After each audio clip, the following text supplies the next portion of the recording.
안녕하세요. 자비량 선교사가 걸어온 길 그리고 다시 가야 할 길 18번째 이야기는 자비량 선교의 비밀입니다. 오늘은 이야기가 아니고요. 예전에 유럽 CMI 선교사 수양회에서 섬겼던 말씀입니다. 오늘 본문은 고린도전서 9장 1절에서 27절입니다. 본문이 좀 길지만 내용은 간단합니다. 본문은 바울의 라이프 테스트모니입니다. 본문에서 우리는 바울의 삶을 생생히 볼 수 있습니다. 바울은 신앙의 참된 가치는 말이나 사상의 위대함에 있는 것이 아니고 실천적인 삶 속에 있다는 것을 웅변적으로 간증하고 있습니다. 이태리 일용할 양식책에서 이런 글을 보았습니다. 기독교는 종교가 아니고 삶이다. 진정한 그리스도인이라면 기독교에 대해 결국 종교라는 생각을 할 수 없다. 기독교는 의식이나 따르는 규칙이 아니고 믿는 자들을 통해 나타나는 그리스도의 삶이기 때문이다. 기독교는 말이 아닌 삶으로 증거하는 종교입니다. 삶 자체가 선교요, 예배요, 기도가 되어야 한다는 것입니다. 바울은 자유를 양보함으로 진정한 자유인의 삶을 살았고 권리를 포기함으로 진정한 권리를 누렸습니다. 이 시간 우리가 사도 바울의 삶을 통해 우리가 받은 사도 직분의 축복의 은혜를 회복하고 새롭게 선교에 도전하는 시간이 되기를 기도합니다. 1절에서 바울은 반문합니다. 내게도 먹고 마실 권리가 있다. 아내를 얻을 권리도 있고 일하지 아니할 권리도 있다. 누가 자비량하고 병정을 다니겠느냐? 세상에 자기 비용으로 군대 생활하는 사람이 어디 있겠습니까? 그런데 놀랍게 있습니다. 더 놀라운 것은 그들이 바로 우리들이란 것입니다. 놀라시기 바랍니다. 말이 자비량 선교사이지 실제로 우리는 자기 비용으로 군대 생활을 하는 사람과 똑같은 자들입니다. 우리는 이미 익숙해져서 별것 아닌 것 같은데 사실 남이 보면 굉장한 사람들입니다. 일전에 브라질 아마존 밀림 지역 검은강에서 20여 년 사역하신 대단한 여선교사님 한 분이 다녀가셨습니다. 그분의 선교보고를 들으니 제 모습이 얼마나 부끄러운지 얼굴을 제대로 들 수 없었습니다. 그런데 그분이 떠나며 저희를 보고 너무나 큰 은혜와 감동과 도전을 받았다고 말하는 것이었습니다. 자신은 지원을 받아 의당 감당하는 일이지만 지원 없이 스스로 자비량으로 고생하며 주와 복음을 위해 일한다는 것이 자신에겐 너무나 충격적이고 감동이 되었다는 것입니다. 그 선교사님의 성격을 보니 결코 듣기 좋아라 인사치레로 말할 뿐이 아니었습니다. 그렇습니다. 우리가 별것 아닌 사람들이 아닙니다. 남들에게 감동과 충격도 줄 수 있는 사람들인 것입니다. 바울은 계속 말합니다. 누가 포도를 심고 그 실과를 먹지 않겠느냐? 누가 양떼를 기르고 양떼의 젖을 먹지 않겠느냐? 세상에 씨앗을 뿌리고 수확하는 것은 당연한 일입니다. 우리 주님께서도 복음을 전하고 그로 말미암아 살해받는 것이 의당하다 말씀하셨습니다. 사역자들이 교회로부터 생계를 보장받고 보호받는 일은 정당한 일입니다. 뿐만 아니라 그의 아내도 자녀도 교회가 부양해야 할 책임이 있습니다. 교회가 이것을 감당하지 않으면 그 교회는 교회로 진정한 역할을 감당하지 못하는 것입니다. 그런데 바울은 12, 15절에서 이렇게 말합니다. 그러나 내가 이 권한을 쓰지 않겠다. 내가 이것을 하나도 쓰지 아니하였다. 이 말을 하는 것은 달라는 것이 아니라 내가 차라리 죽을지언정. 이 말을 CMI 버전으로 한번 바꿔보겠습니다. 나 지원받지 않겠습니다. 굶어 죽어도 받지 않겠습니다. 아예 요구하는 마음을 접겠습니다. 이것은 반발하려는 것이 아니라 이것이 진정한 복음 전파자의 아이덴티티이기 때문입니다. 보통 사람들은 조금이라도 자신의 권리를 빼앗기지 않고자 무시무시한 싸움을 합니다. 그러나 바울은 의당 받을 수 있는 자신의 권리를 스스로 포기하였습니다. 그는 복음 전도생의 기간에 텐트 만드는 노동을 감당하며 자신의 생계 문제를 해결하였습니다. 바울은 왜 개척한 수많은 교회에 목회 사례비를 청구하지 않고 밥벌이 변변치 못한 텐트 깁는 일을 했을까요? 텐트 만드는 일이 그리 재밌었을 것 같지는 않습니다. 그리고 쉬운 일도 아니었습니다. 또한 그 시간에 복음 전도 일을 했으면 더 놀라운 역사를 이루었을 텐데 왜 그랬을까요? 우리에겐 상당한 의문이 생겨납니다. 의문 속엔 항상 비밀이 숨겨져 있습니다. 이 비밀을 캐내는 일은 우리 자비량 선교사들에게 아주 중요한 일입니다. 이 비밀이 우리의 정체성을 세워주는 중요한 근거가 되기 때문입니다. 우리가 그 비밀을 다 알 수 없지만 본문을 통해 바울이 자비량한 이유를 3가지 정도로 살펴보고자 합니다. 12절을 보겠습니다. 다른 이들도 너희에게 이런 권을 가졌거든 하물며 우리일까 보냐. 그러나 우리가 이 권을 쓰지 아니하고 범사에 참는 것은 그리스도 복음에 아무 장애가 없게 하려 함이로다. 바울이 첫 번째 자비량하는 이유는 그리스도의 복음에 아무 장애가 없게 하려 함이라 말하고 있습니다. 복음에 아무 장애가 없게 하려 자비량한다? 뭔가 좀 이상합니다. 우리가 그동안 자비량 선교 생활을 통해 얻은 확실한 결론 한 가지가 있는데 그것은 자비량이 복음 전도엔 별 도움이 안 된다는 것입니다. 그런데 바울은 거꾸로 복음에 장애가 없게 하려 자비량한다고 말합니다. 요즘은 사실 선교보다 자비량하기가 더 힘든 시대입니다. 시대는 점점 어려워지고 나이는 많아지고 아이들은 성장해가고 정말 신겹습니다. 사실 자비량하면서 복음을 전도하는 일은 쉬운 일이 아닐 뿐만 아니라 한계가 있습니다. 그래서 때론 그냥 자립만 하든지 아니면 전적으로 주님 역사를 섬기고 싶은 것이 우리의 마음입니다.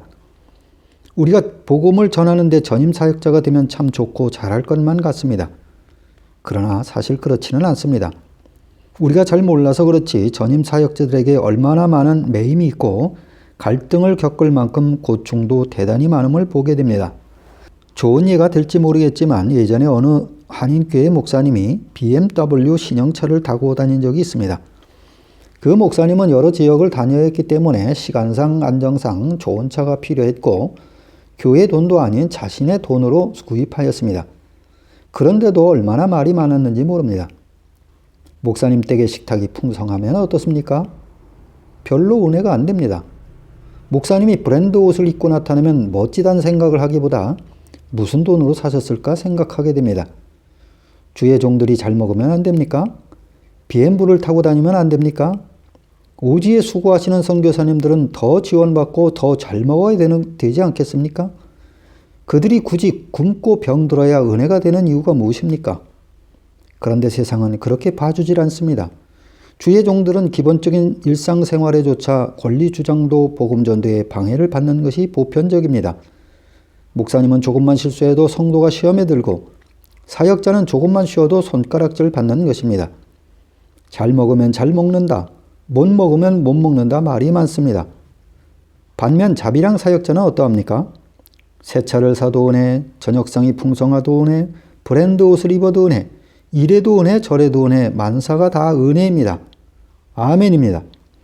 지난달 한국의 어느 교회 권사님이 다녀가셨습니다. 저희가 그분께 은혜 끼치고 감동드린 일이 전혀 없습니다.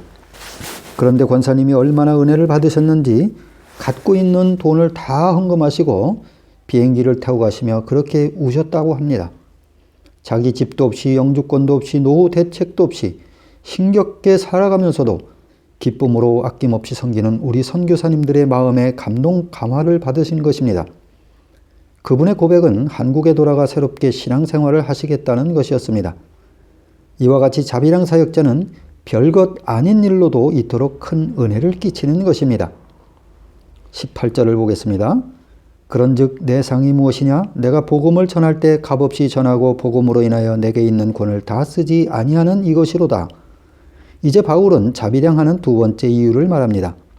그 이유는 자비량 자체가 상급이 되기 때문이라 말합니다. 값없이 전한 복음이 상급이라는 것입니다. 복음을 전하고 의당 받아야 할 생계비 지원을 받지 않고 자급 전도한 그 자체가 상급이라는 것입니다. 한 목사님이 계셨습니다. 주님의 일을 아주 열심히 하다 천국에 가셨습니다. 주님이 반갑게 맞이해 주시며 천국 거리를 같이 거닐었습니다. 그곳엔 지상에서 볼 수 없었던 호화로운 집들이 즐비해 있었습니다. 목사님은 예수님께서 이것이 내 집이다 하실 순간만 기다리고 있었습니다. 그런데 애석하게 다 지나치도록 예수님은 별 말씀이 없으셨습니다. 그런데 저 멀리 크고 화려한 독채 별장이 보였습니다. 목사님은 바로 저 집이구나 쾌재를 부리며 감격하기 시작했습니다. 정말 그 집에 이르러 주님은 목사님께 이것이 내 집이다 말씀하셨습니다. 그런데 가리키는 손가락을 보니 좀 이상했습니다. 그런데 그것은 바로 그 집 앞에 있는 경비실이었습니다. 드디어 목사님이 열받아서 따졌습니다. 주님, 내가 수고하고 일한 것이 얼마인데 겨우 상급이 이거라니요. 그러자 주님이 이렇게 말씀하셨습니다. 너 받을 것 다 받았잖아. 이곳에 몰도바에서 젊음을 다들여 교회를 세우신 김여호수아 선교사님이 와 계십니다. 선교사님은 경제 문제로 지난 5월 초부터 로마에 오셔 가이드를 배우시고 일을 하고 계십니다. 이분은 교회를 개척하느냐 자립을 해보지 않으신 분입니다. 이런 분이 낯설고 물선 땅에 와서 늦은 나이에 세상 일을 감당하느냐 얼마나 고생이 많은지 모릅니다. 선교사님은 늘 밝은 모습이지만 저는 잘 알고 있습니다. 그분이 남모르게 흘린 눈물이 얼마나 많은가를. 우리는 이렇게 주님께 묻고 싶습니다. 주님, 이것이 그동안 저의 수고의 상급인가요? 주님, 이것이 진정 저의 희생의 대가인가요? 김여호수아 선교사님뿐만 아니라 우리 선교사님들 중에도 많은 분들이 이렇게 주님께 질문하고 싶을 것입니다. 지난주 로마의 오유한 선교사가 체류증이 연장되지 않아 추방 명령을 받았습니다. 그는 죄수의 몸이 되어 경찰차에 실려갔습니다. 이 일은 우리에게 적지 않은 충격을 주었습니다. 이럴 때 우리 마음이 어떻습니까? 주님께 이렇게 묻고만 싶습니다. 주님, 이것이 그동안 수고의 상급인가요? 그동안 희생의 대가인가요? 개혁 이후 주와 복음을 위해 헌신하신 선교사님들이 텅 빈 마음 앞에 죄책감의 고통 앞에 얼마나 많으니 이 질문을 했겠습니까? 우리는 응어리진 마음으로 순간 돌아가고 싶은 생각도 많이 하였습니다. 그러나 돌아가는 것도 젊었을 때 이야기지 돌아가고 싶어도 이제 갈 수도 없습니다. 그러나 이 시간 우리가 진정 받아야 할 상급은 하늘에 준비된 줄 믿습니다. 이 땅에서 받지 못한 상급은 반드시 주님이 기억하셨다가 천국에서 고스란히 챙겨주실 것을 믿습니다. 바울이 바란 상급은 이 땅에서의 상급이 아니었습니다. 그가 바란 상급은 하늘나라에서의 상급이었습니다. 그가 바란 것은 썩을 면류관이 아니라 썩지 아니할 면류관이었습니다. 썩지 않고 더럽히지 않고 쇠하지 아니하는 하나님께서 하늘에 간직하신 그 상급이었습니다. 그렇다고 이 땅에서 우리가 전혀 상급을 안 받는 것도 아닙니다. 최근 선교사님들의 자녀들의 소식을 들으면 얼마나 축복된 상급을 받고 있는지 모릅니다. 그러나 우리가 이 땅에서 너무 많은 상급만을 바라본다면 천국에서 받을 것이 없을 것입니다. 한편 이 땅에서 상급을 많이 못 받아도 그만큼 하나님은 하늘나라에서 상급을 주실 줄 믿습니다. 19절을 보겠습니다. 내가 모든 사람에게 자유하였으나 스스로 모든 사람에게 종이 된 것은 더 많은 사람을 얻고자 함이라. 바울은 이제 자비량하는 세 번째 이유를 말하고 있습니다. 그는 그 이유가 더 많은 사람을 얻고자 함이라 말합니다. 사실 바울은 시장터에서 많은 사람들을 만났습니다. 교회엔 대개 비슷한 사람들이 오고 가지만 시장터엔 별의별 사람들이 다 지나갑니다. 사도 바울은 그곳에서 많은 사람들을 만났습니다. 율법 아래에 있는 자들에겐 율법 아래에 있는 자와 같이 되었고 약한 자에겐 약한 자같이 여러 모양이 되었습니다. 그들과 함께 울고 웃는 동병상련의 목자가 되었습니다. 그에게 장막 만드는 일은 생계를 위한 일이기 전 다른 하나의 사역의 현장이었고 사역지였습니다. 우리 모임의 커다란 착오는 일과 사역의 분리였습니다. 캠퍼스 사역이 우리 주업이었고 일은 부업이었습니다. 그래서 특별히 교수가 되거나 대학 관련 일을 하는 분들 외에는 일과 사역의 일치를 이룰 수 없었습니다. 그런데 일과 사역의 분리는 우리를 일터에서 힘들게 하고 복음 현장에서 힘들게 하였습니다. 부업 일은 가치가 없어 힘들었고 주업 캠퍼스 전도는 시간이 없어 힘들었습니다. 바울의 복음 사역의 성공 비결은 일과 사역의 일치에 있었습니다. 그는 장막을 만들며 수많은 사람들과 이야기를 나누었습니다. 그의 몇 평 안 되는 작업장이 그의 전도 장소였습니다. 그곳에 수많은 사람들이 오가며 복음을 들었습니다. 자비랑 사역은 일터가 사역지가 되지 않으면 결코 한계를 벗어날 수 없습니다. 따로 시간을 내어 사역한다는 것은 날이 갈수록 더 힘들어져 가고 있습니다. 직업이 곧 사역이다.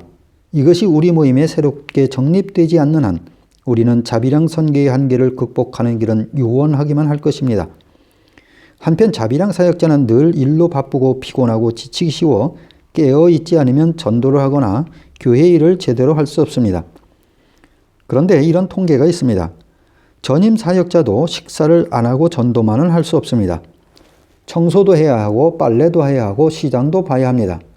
자녀 양육도 해야 하고 잠도 자야 합니다. 그런데 이런 일들이 보통 일주일 시간 중 80%를 사용한다는 사실입니다. 전임 사역자의 사역 시간은 하루에 적게는 3시간, 많게는 8시간인데 3시간은 헌신된 자비량 선교사라면 쉽게 확보할 수 있는 시간입니다. 자비량 사역자가 만약 이 시간을 주님께 드린다면 결과적으로 전임 사역자와 같은 시간을 감당할 수 있다는 것입니다. 바로 이 비밀로 사도 바울은 일을 하면서도 전임 사역자보다 더 엄청난 복음 역사를 감당한 것입니다. 우리가 지금까지 자비량 선교가 은혜인 줄 알았지만 하나님의 놀라운 방법이요, 사도 바울이 감당한 위대한 방법이요, 축복된 방법이라 생각하지 못했습니다. 이 시간 우리가 얼마나 축복된 사명을 받은 자인가 생각할 수 있기를 기도합니다. 이 시간 우리 마음속에 우리가 받은 직분이 정말 복된 것이로구나, 은혜로운 것이로구나 고백하기를 기도합니다. 한 가지 이야기만 더 하고 마치겠습니다. 한 어린 오이가 살고 있었습니다. 그런데 그는 부끄러움이 너무 많이 타서 늘 붉은색을 하고 다녔습니다. 그래서 친구들이 이렇게 말했습니다. 쟤 오이 맞아? 당근 아냐?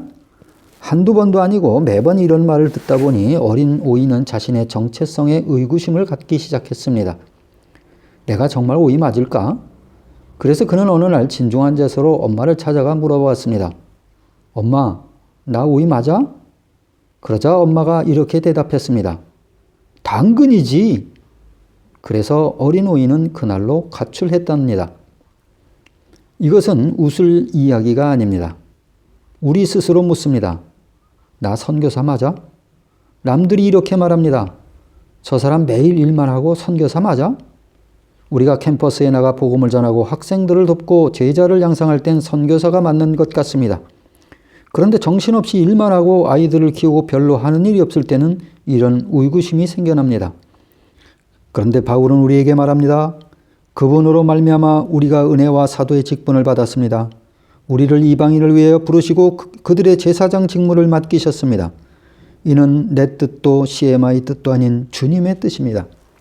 이 시간 하나님이 우리에게 주신 은혜의 축복 앞에 나아갑니다. 현재 우리 모습이 너무나 부끄러워 홍색을 띄었지만 그렇다고 당근은 아닙니다. 그 어린 오이처럼 가출할 필요가 없습니다. 가출해도 이제 갈 곳이 없습니다. 다시금 시작하면 됩니다.